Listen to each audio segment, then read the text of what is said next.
war sa lugar,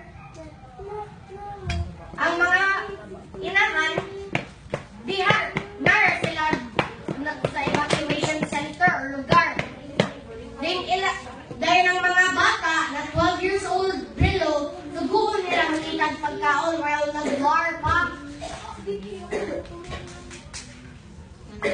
While ang mga inahan or mama nag-ampon